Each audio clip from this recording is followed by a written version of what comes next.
Hi friends, அனைவருக்கும் இனிய இரவு வணக்கம். இப்போ ஒரு மலரின் கதை அப்படின்ற தொடரில் 68வது பகுதி அப்லோட் ஆயிடுச்சு மக்களே.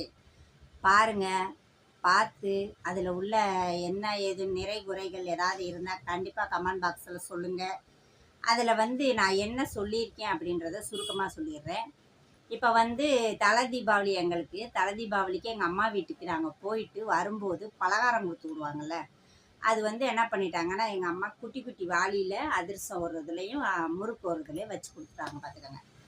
அதை கொண்டுக்கிட்டு நான் வீட்டுக்கு வர்றேன். வீட்டுக்கு வந்த உடனே எங்கள் அத்தை என்ன பண்ணுறாங்க, அதை வாங்கிக்கிட்டு என்கிட்ட எதுவுமே சொல்லாமல் அந்த 2 வாளியும் எடுத்துகிட்டு காம்பவுண்டில் இருக்கவங்க எல்லா வீட்டுக்கும் போகிறாங்க. இங்கே பாருங்க, மலருக்கு தலை தீபாவளி பலகாரங்க எவ்வளோ கொடுத்துருக்காங்கன்னு பாருங்கன்னு சொல்லி எல்லாத்தையும் காமிக்கிறாங்க மக்களே. எனக்கு ஒரே ஷாக்கு, என்னடா இதில் ஒரு என்ன சொல்ல போகிறாங்களோ அப்படின்ற ஒரு பயம் மக்களே. ஓகே, வீடியோ பிடிச்சிருந்தா லைக் பண்ணுங்கள், மறக்காமல் சப்ஸ்கிரைப் பண்ணுங்கள். பாய்.